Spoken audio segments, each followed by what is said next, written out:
Hey, folks, welcome back to another episode of Artist Stories of Middle Georgia. I'm your host, Victor Rigoli, and my special guest today on the podcast is Kevin Scene Lewis. Kevin Lewis, thank you for being on the podcast. And thank you for having me. Appreciate it. Hey, it's awesome.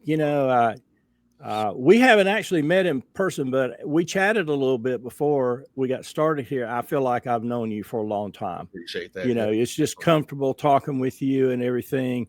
And that's just to share with you. And I think I did earlier is, the purpose of the podcast is to find out who you are, share with our viewing, listening audience as to who you are, what you're all about, what your art's all about, that kind of thing, and also to promote you and promote your artwork. So, Kevin, where does your artist story begin? Man, I know it's a cliche, but I can. The first thing I have to really say is that I'm a product of a lot of love from family members, my community. A lot of people really looked out for me, but I got to go back and give a lot of props to my uncle, my dad's youngest brother. When I would go home to Youngstown, Ohio, I grew up in Virginia, born in Ohio, but when I would go home, pretty much it felt like every summer as a kid, man, I would love to go through my uncle's comic book collection. And, he would kind of tell me, man, I want you to take care of them. And I just wanted to draw them and copy them and stuff like that. He gave me some lessons because he was an artist himself. And he really, he really taught me how to get into the anatomy and, really learn human anatomy early because I wanted to draw a muscle man, all that. Oh, stuff. Yeah. And so the superhero exactly. Folks, yeah. Mm-hmm. So, he says he doesn't remember, but I remember totally because he told me, he said, every year when I come back for me to get access to his comic books, I'd have to get better than I was last summer. Oh, okay. So that really put the fire, underneath me because my uncle had a really extensive comic book collection. And, I could get lost in there for days and days and days just reading, and really looking at the drawings. So anyways, that kind of just started this bug with me drawing. And I became the kid in school that could draw. Right. That was from an early age, from first, second grade. I think everybody can draw then, but I kind of turned the corner when I could bring in drawings of Superman and Spider-Man and things like that. Right. You did that? Give those to your friends. Wow, look at that. Yeah. So then, it kind of just snowballed from there where there was just that. It was just I was always the kid that could draw. I started drawing on people's clothes for money, and hip hop happened, and I fell in love with spray paint and graffiti. The whole idea of that. Now, where I grew up at was not New York. It was a little small city, Hampton, Virginia, and I wanted to just do everything like I did in the movies or whatever. And I was out there writing my name on the wall and got in trouble. Okay. Drove my parents crazy, man. I bet. It's like, what, but long story short, a lot of people in the neighborhood, they just watched out for me, even though I would try my best to be a knucklehead or whatever. Right. They recognize that, man, you got a real talent. Right. Use it and stay out of trouble and do this. And so I really owe a lot. Definitely like a kind of a village thing. Mainly my mother and father and immediate family and everything. But a lot of people, a lot of my older homeboys and stuff, they will watch out for me and. It's like, man, stay away from that stuff. Do this, that type of thing. So that's good. Yeah, it was. It really was. And you don't appreciate it until you're older and you see a lot of your other friends are gone and not here and doing whatever they doing because they get caught up in whatever. And then I had a high school art teacher. She really changed the game for me. She got me a couple extra classes to get my GPA up. Got me to get like a scholarship to go to her alma mater because really I didn't see a future. I didn't see college. Right. It wasn't on the horizon. It was just not in the picture, right? My idea was I was going to work at the shipyard and make $10 an hour. Yeah. And go spray paint at night. And, that's what I was like, I'm 17, 18. This is what I want to do. Right. But getting to college, and I went to Virginia Commonwealth University.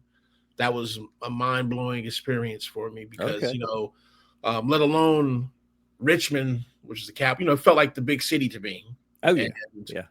Not only being, I attribute it to like my hip hop kind of like upbringing or whatever, but now I'm not only the best kid. I'm not the best kid at art anymore because I'm here in art school with all the good high school art kids. So that also put a lot of competition, a lot of fire underneath me, and I just wanted to. What I thought, this will make you better. This is what I want to do, and I really try to be a realist, a super realist. I want to do realism. Like, that's what I used to like love to blow people's mind with. And I had a instructor there, Bob Foster, and he said, you just spent 12 hours doing what a camera does.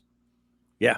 And that was another thing for me to wrap my head around. And it was like, and he was, man, find a story and showed me and just opened my mind up to what I thought art was and what, it is. And I started taking these little things, when I graduated from college, I was jaded and I was like, oh, man, they tried to give me a job at Kinko's. I didn't see it. I didn't have a good time there, man. So not saying I had a great time in college, but I didn't walk out of there feeling fulfilled like I thought I was going to. Right. I really was like, I put myself, because I ended up losing a scholarship because I was partying way too much.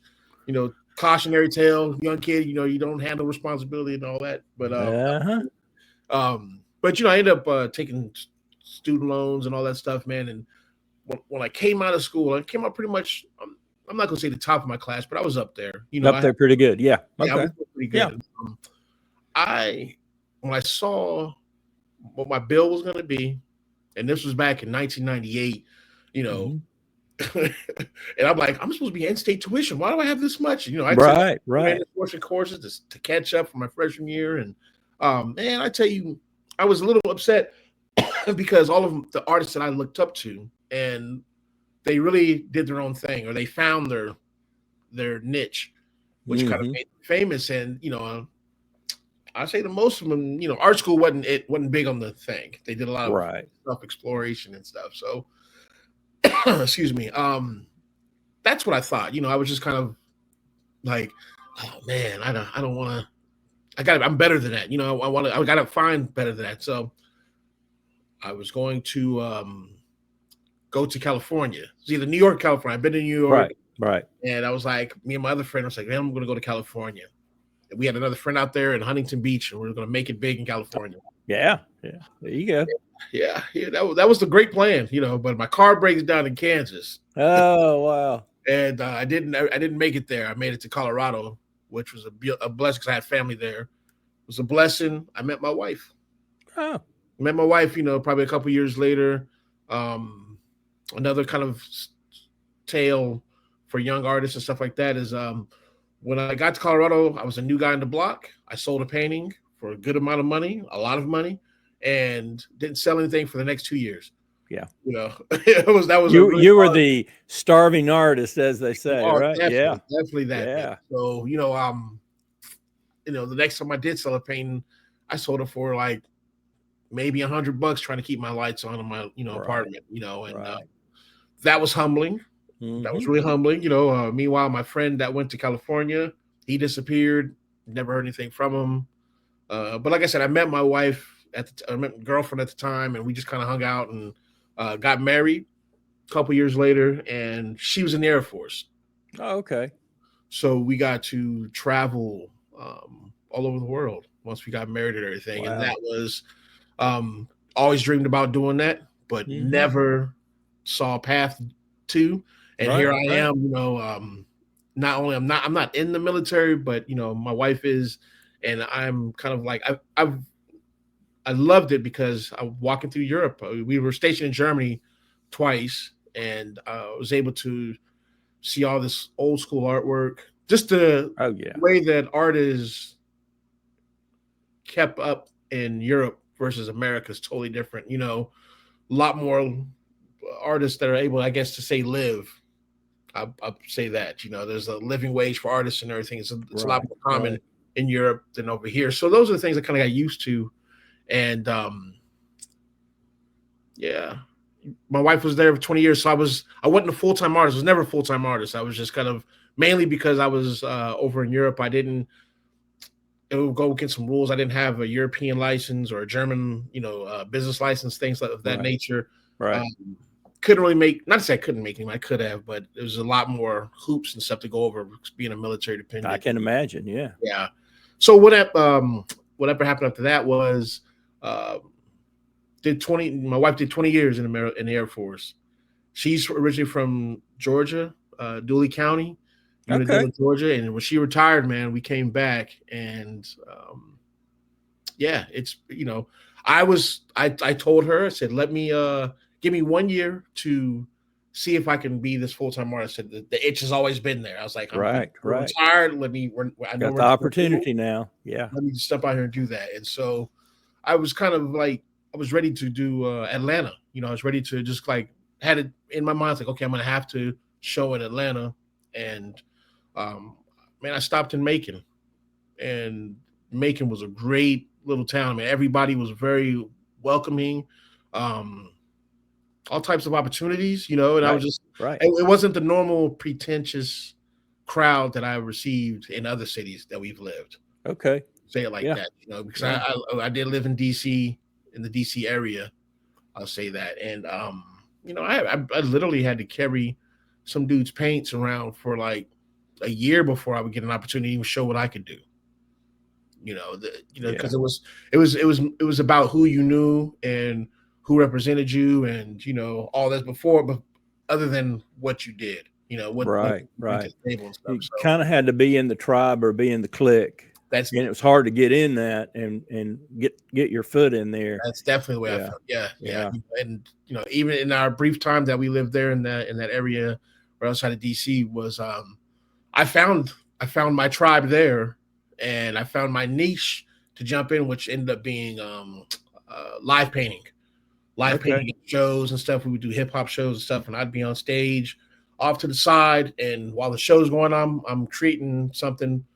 And I loved interacting with the people, and that led me to do a live painting for artist, hip-hop producer, legendary hip-hop producer named James Dwight Della, Jay Della.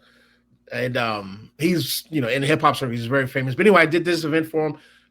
The mother was there, and usually I sell my pieces at the end. Right. And I didn't. I gave it to her. Oh, okay. She was in the crowd. Right. She turned around. Her name was Maureen Yancey, and she turned around and blessed me a couple weeks later with an announcement that, hey, we're gonna include your painting into my son's exhibit in the Smithsonian. You're kidding? No, yeah. You got a painting there now? Wow. Yeah, I have a painting that's in there, man. That is so cool. Man, blew my mind because I didn't. Heck yeah. I didn't grasp the importance of it. Where I was like, oh yeah, cool. And then I'm sitting like, that's a nice museum. Yeah, I'm in a museum, but got all the paperwork. It's going to be there forever. Yeah.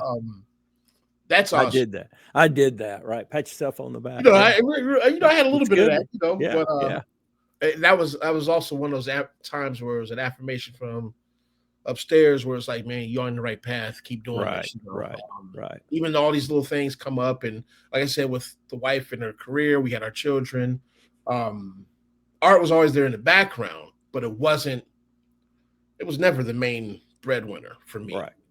And like I said, I am happy that when we got here to Georgia, the wife, she was, she said, go, run, do it. Yes. Very supportive. You're supposed to take care of me. No doubt. world of difference when you have somebody that's supportive. I 100%. couldn't do what I do without the support of my wife, even though I'm retired and she's continuing to work, but she still support. I drag her. I won't say drag, but she goes along with me to some of the art functions, to support me. Yeah. Would she rather be at home watching a movie on Netflix? Probably so. But, having that supportive wife contributes to your success. Yeah. Oh, 110%. And, another one of the many hats that I wear since I've been a full-time artist. I am also the resident artist of the National Hip Hop Museum in Washington, D.C., which is a great, man, I love that. I really love that. that's kind of like my job. You know what I'm saying? Like I've always Wow. done illustrations and I did artwork. not know I was sitting or interviewing such a famous artist here. I'm not, You know, not even famous, yeah, but yes, you are. not even Yes, you are, famous. man. Appreciate Yes, it. you are. Yeah. But I'm honored and I'm blessed that I'm able to do that. Like they'll Right. fly me up. The museum flies me up when they have an event and when they induct all of these people. Like I remember I told you earlier when hip hop hit me when I was 8, 9, 10 years old, it hit me like a freight train. So I was all hip hop, always dived in and always dialed in. And for me to be here, I am now in my late 40s, just turned 50, and I'm meeting all of my heroes and all these people that I've met. And not Right. only am Right. I painting for them, but Yeah. I'm meeting them, literally Right. shaking their hands, and I'm Yeah. like building, Next level, man. That's next no, it level. is. It is. It's a big, again, another affirmation that you're doing the right thing and you're on the right Right. path. And Right. it's been a wild ride these last 5 years, man. These last 5 years have been really You've fast. accomplished a lot in those 5 years. Yeah, yeah. Well, the Smithsonian was a little bit before that, Okay. but it Yeah. was But still. starts. Yeah. Yeah, but Yeah. being the full time artist, though, like I said, the Hip Hop Museum, that's led me to meet and build these great relationships with other galleries, people, and other opportunities where I travel now. I travel to do live art in different places because that's what I do at the Hip Hop Museum. I do a live art Right. piece, and I'll do some accompanying artwork while I'm an event poster or something like that, and then I'm just painting gifts that I have pieces of artwork that are, based up in Washington D.C. So I have my pieces are in their gallery up there, and Right. I have Right. pieces here in Macon Gallery, and trying to get some other stuff together for shows and stuff. Right. I have so much stuff I want to pull out of my head and put on canvas. I just need the opportunity. So Yeah. just the Yeah. opportunity and Yeah. time, man, to bring Yeah. these things to life. Yeah. Well, I got a question for you. You were talking about your early start and everything, and just painting on different stuff, and might have gotten in trouble a little bit here and there. But did you ever paint on the side of a railroad car? Yes. Oh, a lot. Okay, Yeah. so I could have seen your art Oh, some way or another. yeah, guaranteed. But that's I'm impressed that people, some people don't like that yeah, when the yeah, train car goes by. yeah. I'm impressed at the talent, the ungodly talent that some of these people have that are just having fun Yes. painting, Yeah. and that's their canvas. Yeah. But it's amazing. Some of it I'll be honest, I don't understand, but it's just amazing to see some of that. Oh, I'm it is. looking and watching stuff go by, and who knows, there could have been a Kevin Lewis that went by right in front of my face.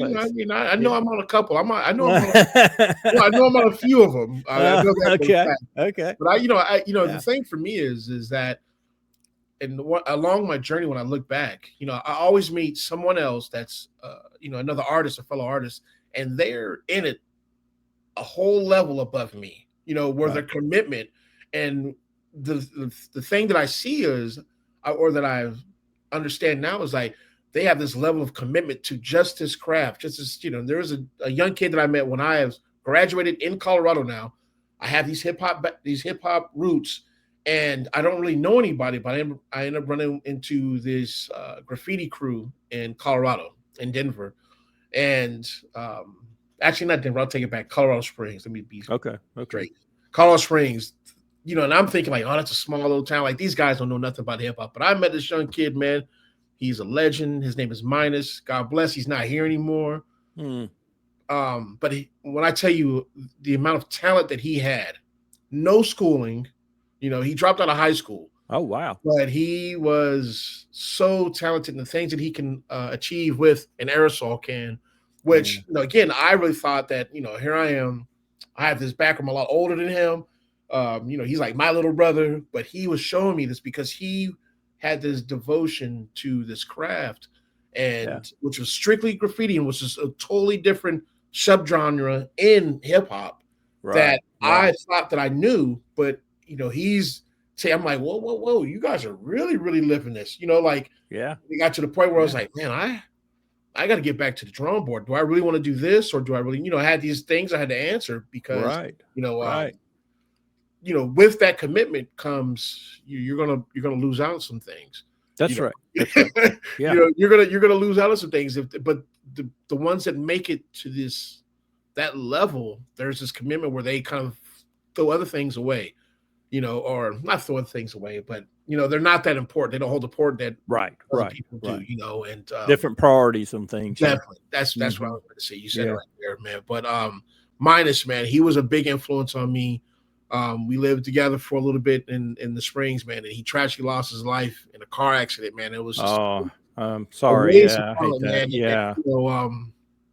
you know, just he was just a powerful artist. But anyways, I Right. say a lot to say this, like he was another reason that kind of like I tried to be a studio artist.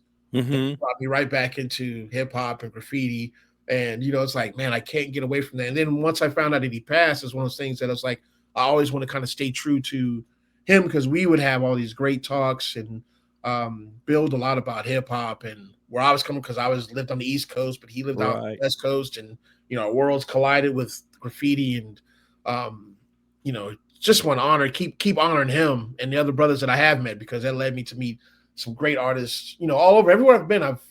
You know, artists kind of they'll flock together, they'll find each other. That's right. That's You right. know, they will find each other, man. Regardless of the genre, Exactly. you know, Yeah. your medium, whatever. I mean, you're that way, and I've experienced that too in my short time as Yeah. being an artist and everything. And that's one of the things I just love about being an artist That's is right. that network of people, is the other artists that you meet, That's right. and we learn so much from each other.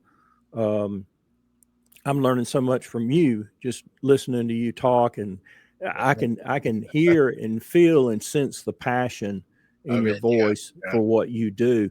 And you know, you talked about, hey, any new artists out there or whatever, some advice. That's it. Is be passionate about what you do. Right. Don't worry so much about, well, do I want to paint this because will it sell or whatever? No, you just have to paint it because I want to paint it. And if it does sell, hey, that's great. If not, it's the process that you went through and you created it, and That's it. it is something that you're proud of. You You know, know. yeah, So, I'd have to say that, like, you know, I still go through it. I've been painting forever, and I still go through imposter syndrome. Say that, you know, while I'm yeah, painting, while I'm yeah, creating it, and I'm like, dude, am I reaching? Am I not being true? And I always have to fall back to, you know, another one of my old artist homeboys that told me a long time ago. He said, dude, paint what you want to paint. right, Forget what you think he's gonna like, you know. And I will say this in graffiti backgrounds, hip hop, you don't paint for the regular Joes in the street. right. I didn't. I painted to impress my peers. Got you. You know, that's the whole reason I did it. Yeah, yeah, But I wanted the cats that knew yeah. me because really, you know, which was kind of like this weird vicious cycle. Like you didn't want everybody to know who you were in the graffiti world, in the hip hop, in the graffiti world. You couldn't Okay, okay. because you'd Yeah. have fines all over you, and you know you get arrested and stuff and things Yeah, like that. yeah, So you know, yeah. I've had many aliases. You know, when I first started, I was putting my name, wondering why I was getting in trouble. You know what I mean? And then You as learn quick. Don't oh use your yeah, name. Use your buddy's name or somebody I'll tell else's you, name, man, or just create some my letters. father was like, "What are you Yeah, doing? And are you yeah, drinking this paint? Why, you know, why you yeah. keep doing this dumb What's things? You what are know, you doing? exactly. You know, but the ones that are initiated know that's who you do these things for. And again, I Right. had again, I have this cool bridge between me trying to be the fine artist and then trying to stay with what I know is comfortable and I love to do, which is the street art or graffiti, but street art is kind of in between that. And that's how I fell into doing murals, where again, some of these brothers that I've met that are out there, their line work, their lettering is crazy, levels above where I'm at. But what I could do is I could come in and paint a character. I Mhm. could come in and paint, you know, that background, something that's going to be a focal point. And so I would kind of get invited with other cats, other crews, to where you know it's like, dude, if you can come in and do that, what you did on this piece, and I kind of got known for um, recreating people's faces, Mhm. recreating, you know, doing abstract faces, things of that nature. But really, that was my knack, and that's what I like to stick to. That's what I did like to stick to. I kind of still do. I mean, I'll break out lettering every now and then, but I'm not. I'm not that clean, Right, you right, know, as right. far as that was Yeah, in the graffiti yeah. world. But I love doing faces. I love doing people's trying to convey some emotion in that and everything. Let that kind of be the focal point. Yeah.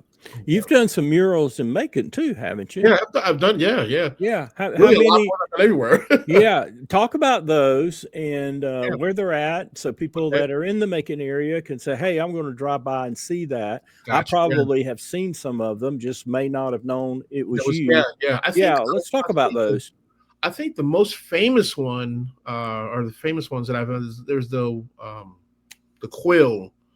It's at the hotel is called the Woodward Hotel. It's off of Second Street. There's an alley that you kind of go back in there. The Quill is it's a speakeasier type deal, but they Okay. have there's a whole alley back there where the owner let me paint these great murals of this literary theme drinking establishment. So I got Okay. to paint these authors from Middle Georgia all over. So it's probably like 4 or 5 there in that one little area. Um, then I've done a Martin Luther King mural that's on MLK, um, right in Greenwood Bottom. On Riverside and MLK, I've done a tribute. My things I wanted to do a tribute to the local people of Macon. Right. A lot of people give a lot of love to all the musicians, the musical history and stuff Right. like that. Right. But I kind of wanted to show just pay homage to the everyday people that make Macon what it is and make it a great city. So I kind of did this the story of the Native Americans that were here, the Ocmulgee Creek, kind of leaving on the sides up top. Then it goes to slavery and it comes down to everybody to more modern day where I wanted to show some hope and stuff where I showed a kid graduating high school and, teachers and just all different walks of life. And I Right. kind of painted it blue. I kind of wanted to reflect it's right along the Ocmulgee River. Okay. It's a train trestle track there. Is that across the street from the ice house there at the corner of like where Rivers? Yes, Yeah, Riverside. Yeah, you're right. Riverside Yeah, and yeah, right before you go across the bridge, right there. Yeah, right there, you go I've across seen the that. bridge. Yeah. Yeah, it's beautiful. Yeah, beautiful. Sorry about Oh, no that. Thank problem. you. Yeah. So I did, I've done that. I did one in Pleasant Hill. I've done a couple in Pleasant Hill. Um, man. And then I've done some in Warner Robins, which is I'm famous for the one. I did a giant mural of John Lewis in Warner Robins Oh at yeah. Military Circle. Yep. Yep. Or not military. I say Military Circle, Commercial Circle is what it's Commercial called. circle. And That's right. I did not know you at the time, but I think I saw you on the news because somebody damaged that, Vandalizer. and you had to come back and do some repairs. Is that correct? That is correct. Yes, sir. Yep. Yeah, and I think they did a story about that. So I think, yeah, I remember that now. I don't know if that building will survive because they're redoing Commercial Yeah, they're Circle. redoing all of it. Yeah, I got Unfortunately, the mayor yeah. gave me a really good. The mayor, she was really helpful when I first started that mural because, excuse me, I think it was like the first. I'm not gonna say the first big mural in Warner Robins, but a lot of people were kind of giving me crap about it at first, and then Really? like, yeah, they're like, are Wow. you allowed to be here? And I'm like, yeah, I'm just out here with a scaffolding and the lift, whatever. But Yeah, yeah. Mayor Patrick, she kind of let everybody know and went out there and supported me while I was making this mural. Fantastic. So Fantastic. Yeah. we knew that it was going to come down, and she said, "Yeah." She's like, "Well, we'll figure out a way if it does come down, we can find a place to put it up again." Because she Yes. said it's a Yeah. good Yeah. good message for the community and everything. And Yes. I appreciate Very, that. very much so. Yeah. Yeah. Awesome. Yeah. You're so talented. I tell you what, I'm just so impressed.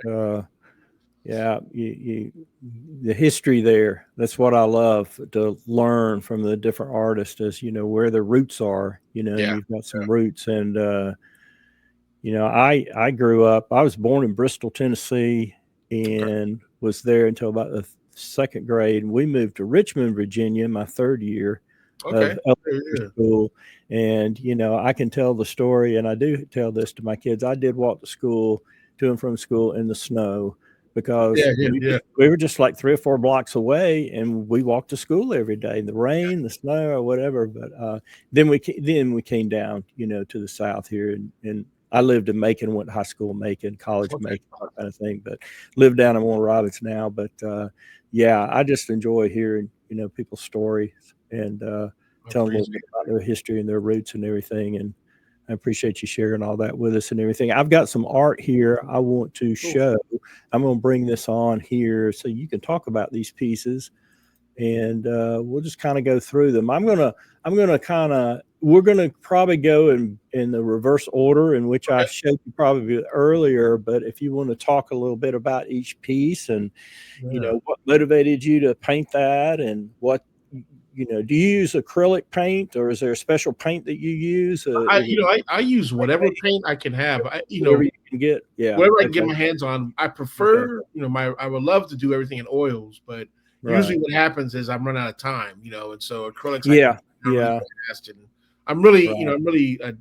comfortable with acrylics, but I really Okay. love oils. Oils is great, but this piece Yeah. right here is called the Dose, and this was me just painting a tribute to Salvador Dali, which is hands down my favorite artist. I discovered him when I was skipping school one day when I was like fifth grade. I went and hid in the library. I went and hid in the public library, man, and I found a Salvador Dali book and was blown away, and was just and lost in all of his dreamscapes and the surrealist landscapes and stuff. So I actually did this piece for a show at the McKeitron Art Center. Okay. This Yeah. is this was in acrylics. So again, I didn't have the time to. I say I want to go back and address it later, like do an oil version of it. Right. It came out great. It came out great, and it sold as well. So, I'm grateful and honored that it sold. It's a Oh piece that yeah. sold. So, Yeah. but it was just me showing tribute to like one of my favorite artists. The triangle in his head and eyes, like a lot of my paintings and artwork, I have the symbol of the triangle in Uh-huh. there, and kind of goes. It plays along with my name, Kevin Scene Lewis. Okay.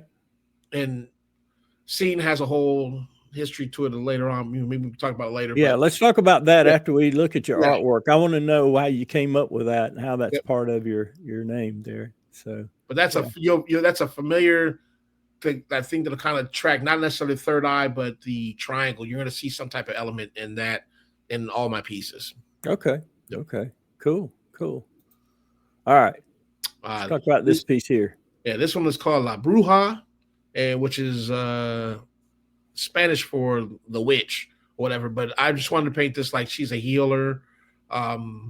Just want to show a lot of attitude. And I did this for a show that they had in Macon called the Jubilee, which was talking about the food traditions of Africa, America, and the Caribbean, to kind of tying them all together. So this was kind of like my contribution to that, and Okay.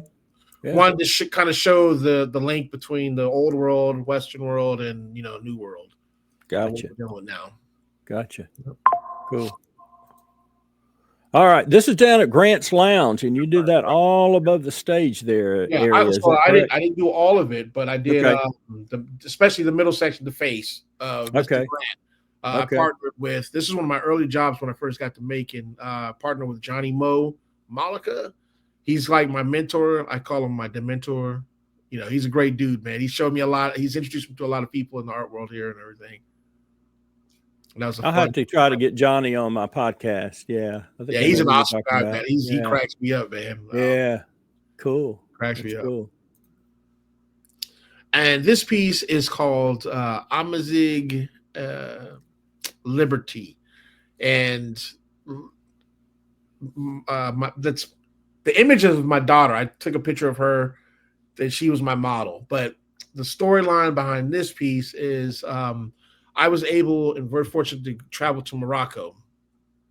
And while I was in Morocco, Casablanca was a famous artist location back in the day. Story goes, the guy who created the image of the artist from France, who created the image of the Statue of Liberty to give to us, he was inspired by the tribe, a Berber tribe in Morocco, called the Amazigh tribe. But that's their hairdress. Okay. That the Statue of Liberty wears, and it's nowhere else in history. You're not going to find it. It's there. These people wear this headdress, and that's kind of like she represents the people wanting their due say back. Their credit. Give them their credit back. Where you got the image from, because it's not a Roman person or like we like to say, it's actually from a North African Amazigh tribal person. How about that? Yep. Cool. This one is this was a book cover for I did an illustration for a friend of mine who wrote a book. He was into meditating and he was a Buddhist, but just I really love these type of projects because when I say it like this, when I get total freedom, man, just go wild, Kevin. Just paint what you want. Yeah. That's my idea. And I really get to kind of dive into the surreal bag and everything. So we talked over a couple notes and everything, and he wanted some things important he wanted to show in there, but for the most part, he was just like, man, do your thing. And those are the jobs I love. But this is for a book cover called Himalayan Ascension. Is what the name of the book was called. How about that? I'm impressed. I mean, because you're so creative. I need to work on my creativity. I do a lot of landscape paintings and marshlands and stuff like that, and I'm trying to do things a little different. And I work primarily in oils. I have done a little acrylic and some gouache and that kind of thing, but I haven't got to the point. Now, hopefully, maybe one day I might. Is just stand there in front of the canvas without any preconceived notion or thought, and just whatever inspires me, it just flows out and goes onto the canvas, and see what happens, I don't do that either, though. I don't do that myself. Now I might do I'll have the drawing pad in front of me and just kind of create something out of, let my mind go and do something that way. Yeah. But before it hits the canvas, I've done like 8 or 9 sketches and, trying to, because I really do. I will say that I am, while I was younger, I used to think that abstract art I didn't respect it. Okay. I was able to understand, try to get my mind around what the concept of abstract art, what kind of led me there was impressionism, where you get into just the strokes meaning so much more than the final thing. Where I used to tell you when I was in college, or I really wanted to render. I wanted to put every pore, every, freckle right what I see from the picture. And, back to the point where it's like, no, man, you have to let your brush strokes. That's what conveys your emotion and all these things. But I'm also a technician. I love to get lost in technical things as far as artwork. And that's a lot of the fun for me. So like I said, I think my style, or I like to find this middle ground of being technical, but have some impressionistic, values that are there that I don't want you to get a perfect rendering, if that means you want to have some energy or something in there, because a lot of my images are static and they're still, but I want to kind of put some type of oomph in there, and I don't want a buttery smooth transition. I want to see strokes and kind of see what my process and how I got to that point. Right. I'm still, and again, I'm still fine tuning it. The only thing I tell myself with every piece, I want to do better than the last one. What I learned from the last piece, I want to do better and apply that and on forth. So I think that I'm, getting better. Yeah. And I find my artwork, I find the renderings are less realistic as I'm, getting old. So I kind of brings you back to like the story of Picasso, how he was a fantastic portrait artist until he found his niche. And, that's like, oh, wow, that is hard what he's doing. Yeah. That's super hard what he's doing. I understand it now, those type of things. Right. You mentioned this a minute ago, and tell me a little bit about your process of going about creating a painting. You said, well, I do a lot of sketches and things like that, beforehand. So kind of walk through that little process you go through. For me, my process starts with, again, if I'm doing it for a client or if it's just me, just words. I start doing word webbing, I guess they call it in school, where you just kind of write something down and you write the next thing that, reflects or attaches, that comes to your mind, that attaches with it. And for me, I'll find a path within that. And then it's like, okay, how can I make this? How can I bring it together? Mm-hmm. And, really rudimentary sketches. I'm talking just blobs of really rough sketches, but I just want to kind of figure out the composition first. Those are my first things, Mm-hmm. rough things. Then what I'll do is if all of my artwork pretty much has a human figure or an animal figure. I used to look online or take magazines and grab images from there, but again, going along the lines of taking someone else's work, Right. I have to I've turned into a budding photographer. Yeah. Yeah. I try to grab as many pictures as I can of people in certain situations. If I can get them to model, perfect. If not, I do a lot of random shots of stuff downtown or just people, and just kind of like, oh, that'll be a cool painting. Yeah. And try to Yeah. see if I can grab it that way. Yeah. But I do a lot of that. Try to figure out an image, and that kind of rough draft to, okay, can I get someone to model this, or am I going to look for this or online or something like that and piece Mm-hmm. together? And for me, that really dictates the rendering too, because I think if you could tell with a lot of my artwork that it's not very hyper realistic, those Mm-hmm. are the pieces from my mind, from my head. I mean, I think I know I can draw the structure of a face, inside and out, but you get into the lighting and shadowing and stuff.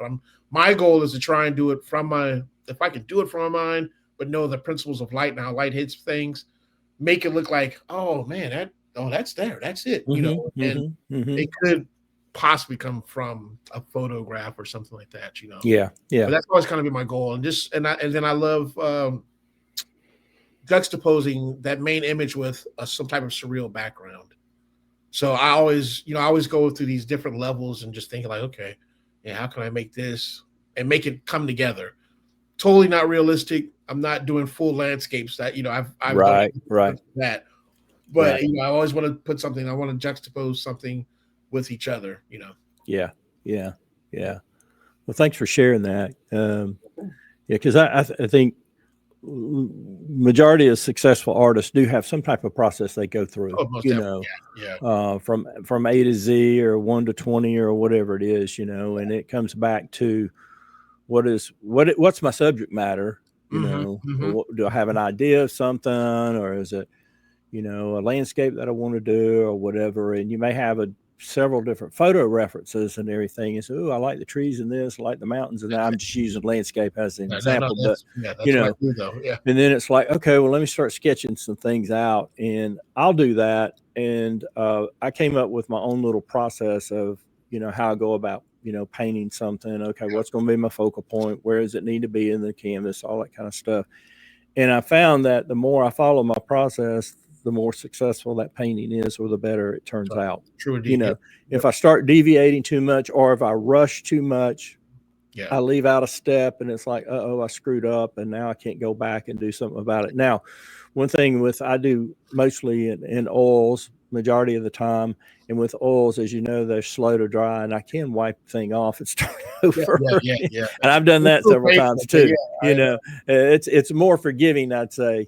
But yeah, I've got something, my easel's like right over here, and I recently put something up there that says slow down in big letters. Just slow down, be patient. I might have to, because it's oils, I may have to let something dry for a little while before I come back and add the next layer or whatever, because as you know, it can get muddy I have so many mud real paintings. Quick. Yeah. I have so many mud paintings. Yes. Oh yeah. Yeah.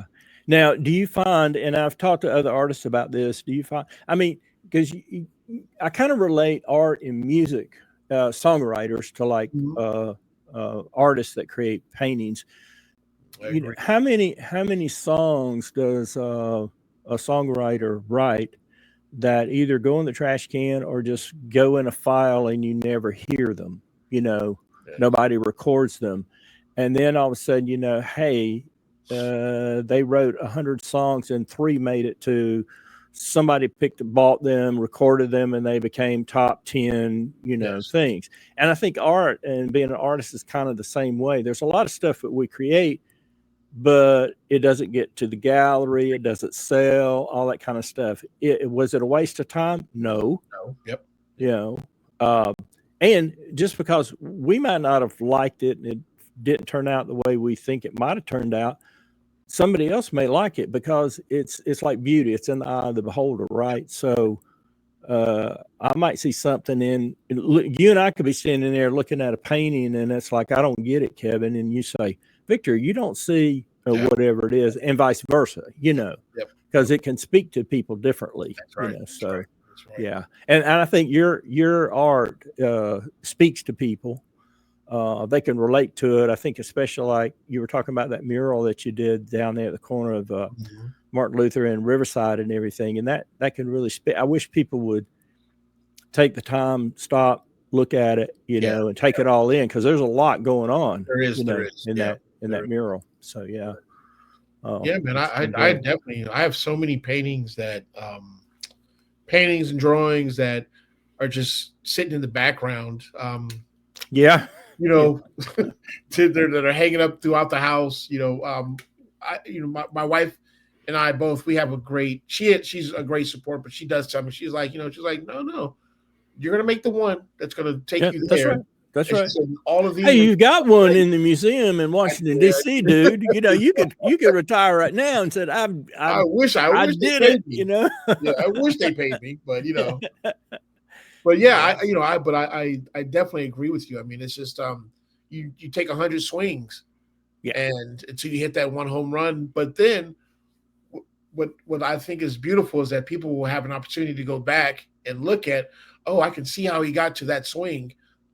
You can see it, track your journey. Yeah, that's what I'm hoping I'm leaving. I've talked to this about to my kids and everything. I used to not sell a lot of stuff, but now that I document everything that I do sell and move along and everything, but I definitely feel like there's a growth that you can see, and there's a directions, and there's overarching themes that will follow through some paintings. I mean, right. I've had I had 3 shows last year to where they all kind of bled into each other, even though there are 3 individuals, different shows. But it's like, this painting didn't make it to that show, but I'm going to do this, and now it's tied into this, and it inspires something else and down the line and everything. So I have a garage full of paintings and artwork that no one has ever seen. Well, same here. I've got extra bedrooms that they're in the closet under the bed in the corner, because I ran out of room up here, and it's like, okay, my wife's not looking. Let me take this downstairs and put it in the. Yeah, but I had to go get a studio. Yeah. The wife, she's happy now because she got her dining room back. Because okay. You took over the dining room. Okay. I already have my own little office here, but it's filled. Yeah. To the brim. You paint your paintings are larger size paintings. I do. Yeah, I do all my small work here at my home studio, but at my studio in Macon, I do all the large paintings and stuff like that. Okay. I keep all my mural supplies and stuff up there as well. Yeah. Where's that at? Is it downtown Macon? Yeah, right outside of downtown. It's on 3rd Street, 1080. Okay. They got the new Soap Pop Studios up there. Me and my partner of mine, Aaron Hawkins, man. Yeah, I know Aaron. Mama Hawk. That's my partner. He's been a good light for me here in the city as well. So great. We do a lot of work together. Yeah, that's super. That's super. Yeah. I've got some questions for you. Yeah. These are not art related per se, but what's your favorite holiday and why? Ooh, favorite holiday. Yeah. Damn. Oh wow. I say 4th of July, just because I love fireworks. Yeah. I don't get too caught up in the patriotic thing, but I love blowing things up. So and that way I like New Orleans. I mean, I like New Year's too. New Year's. Okay. New Year's. Let me say that 4th of July got me there because that made me fall in love with fireworks. Okay. With New Year's, and I'll say that because we lived in Germany for 7 years. We lived in Turkey for 2. That's what they do with fireworks. It's New Year's. They don't have. Okay. You know what I mean? Like they don't have a 4th. Right. Exactly. You know what I'm saying? It's like you don't ever think of that, but New Year's is the time where where they go all out with the fireworks. Yeah. I'll say New Year's. Gotcha. Yeah. New Year's is a start of it's a new year. We can start over again. So yeah. I asked another artist. Deanna Hendricks. I don't know if you know Deanna. Yeah. Well, I asked her that, and she said 4th of July because she's a pyro person. She's certified fireworks specialist. Oh, believe it or not. Yeah. I've burned my house down before. Yeah. When I was a kid, so. and then my brother, he's a musician, and I had him on a couple weeks ago, and he said New Year's Day because it's kind of a renewal, Definitely. time to fresh start, looking at the new year. So yeah, thanks. All right, if you could have a superpower, what would it be? Ooh, man, I I control time. Ooh, If I can control time, you know, I don't know if that's yeah, it's super no, I like that realistic, but because I would, yeah, yeah, if I could control time, man, for I so could go many, back in time. exactly, for I'd so love to many do that. things, just for Yeah, so many different things. I slow am down time. Yeah, slow down time. yeah, I'm curious. I'm so optimistic about the future, but I know people are going through growing pains and stuff right now, man. I know yeah, that, but I yeah, really do believe in the the the the good in people, yeah. and it's we got to go, especially right now. America's going through growing pains. Okay, yeah. Not to tap into all that, but Oh yeah. Oh I'm yeah. optimistic. I really am optimistic about the future, Good. just of the world, and I want to see where we end up. You know, Please keep preaching that, yeah, brother, as far as being optimistic, yeah. because we need that. Oh, We really most do. definitely, Yeah, man. we definitely do. And I really Yeah. think, for me, I really think art is one of those things that another one of my homeboys said art is going to save the world. Yeah. And we've had this great talk about. He was like, art separates you from the beast, Yeah. from doing animalistic, crazy things, man. He said that you Yeah. have to really let your facade down to accept artwork. Yeah. If you're going to go look at art, you really got to take off the crap that you brought in from the outside world and Yeah. say those are the Yeah. opportunities. You have a lot of opportunity with art, and Right. art is widespread, but Yeah. I think art Yeah. will save the world. Yeah. What's your favorite color? Green. Hey, you got on a green sweatshirt, the Yeah, green yeah, hat, it looks like. So yeah. yeah. When I Green. was when I was a Yeah. little kid, man, my name was Green Cassine, and Oh, really? that was my money when I first started getting my first little bit of money, man, from doing those kids clothes stuff. I bought everything green. How That was about my that? favorite one. Yeah. If you could have a dream studio, what would it be? That money's no object. Oh, Describe for me your dream studio. oh yeah, that's easy. Yeah, I've already dreamed about it. I dreamed about it the other night. But I really some building downtown Hmm. to where there's a gallery space downstairs, and my studio space is right above that, and then my sleeping area is right above that. The Okay. whole building, and I would love Okay. to, kind of turn it into. Man, I want to have it to where it's like maybe the gallery space in between can be like a communal space for brooding other artists, and letting other artists come through and hang out and just kind of have this artsy place. But um yeah, I just want a whole building downtown, really do.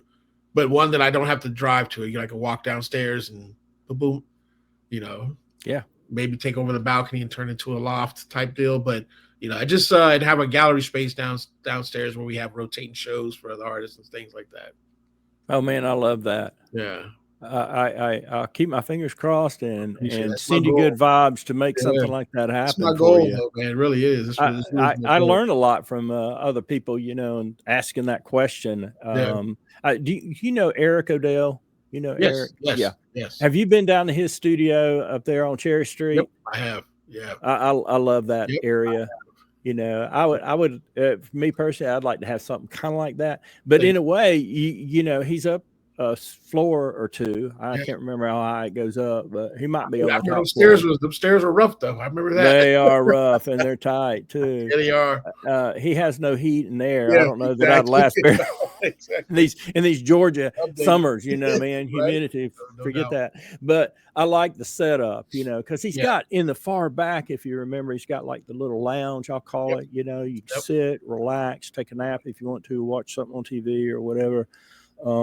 Have folks come up, just sit around and Yep. chat and talk Check. art, Definitely. crash there if they want to. And then he's got this area, where other people can collaborate. And he's got his little workplace, a storage place. I mean, it's just great. Yeah. And you're right. If you had something down on the first floor that is like your gallery and has your work up there permanently, but you also show other people's work and have shows and stuff like that, and you want to live upstairs. I think that is kind of the dream ideal, artist studio / gallery / apartment, whatever. So yeah, I love it. Thanks for sharing that. All right, before we wrap up, where did Scene come from? And you got that included in your name. I don't think we talked a little bit about that. So Scene is wow, it's really deep. But when I was younger, very young, I wanted to be a Muslim, and that was my Muslim name was Kasim.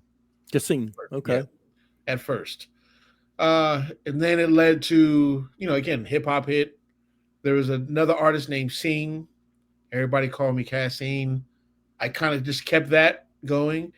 But again, not until I moved out of my city where Scene became actual real graffiti name. But just Scene is just an ode to my early days coming up and having that name of Kasim, and it just kind of kept that going. Kevin Lewis was very boring.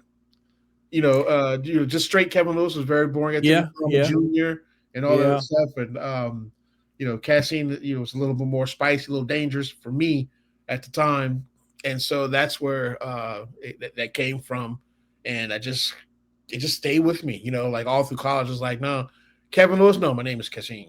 You can call me Scene, and then as through the art world, through the graffiti world, I had different monikers, but everybody knew that that's Scene. Scene did this, Scene did that, because I would write it up in different ways and stuff like that. But Scene was always that, and it ties into Rastafarianism. At one time I was a Rastafarian. Okay. In my good college years, but there's a saying, when you Scene, and it means you understand, and you're watching, you understand, and you're in touch. And that's what really hit me. I was like, I got to keep that going. And he plays along with the art thing. Yeah. Scene, Yeah. Okay. That's so cool. How do people find out more about you? I want you to send me some information, and I'm going to include it in the show, what I call show notes or description for YouTube as well as Facebook. But do you have a website, Instagram, stuff like that? Share that with us. Please. Yeah. Thank you. The website is scenism.com, SCENEISM, the way of seeing. That's all it means. Scenism.com. You can go there, and I do have prints up for sale. Just kind of shows the stuff, gives my story.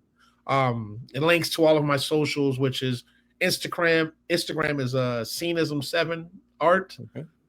Scenism, the number 7 in art. And then on Facebook, you can get a hold of me. It's just Kevin Scene Lewis. That links to my other social media platforms and stuff. Yeah. Yeah, that's mainly it. Okay. Send that to me in an email, because I want to include it, because that's, as we talked earlier, one of the purposes of doing this is to help promote you and your art. Yeah. But hey, I just want to thank you again, Kevin. This has been a pleasure. So good. I'm sure our paths will cross in the future. One of the things I'd like to do in the future is go to lunch. Okay. Come up to Macon and meet you for lunch downtown somewhere, and just kind of chill out and catch up and talk a little bit. And hopefully I'll be able to get up to Macon and ride around and take some pictures or videos of some of the murals that you've done. And come by the studio as well. Yeah. Come by the studio, see my new works. I'm prepping for a new show as well. So okay. Well, maybe what I could do is we'll work it out is get up there when I know you're going to be there, and just pop in and see what's going on and chat and everything. So I'm looking forward to it. But thanks again.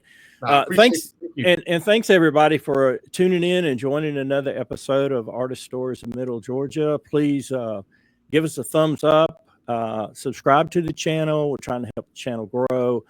Share this with your friends, your coworkers, fellow artists.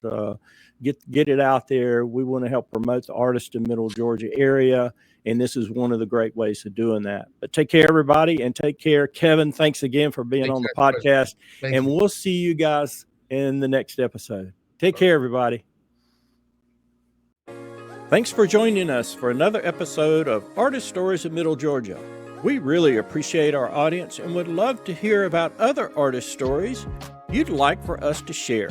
Please email us or leave a comment. You can find us on Facebook, YouTube, and Instagram, and like and subscribe. Keep painting, everyone.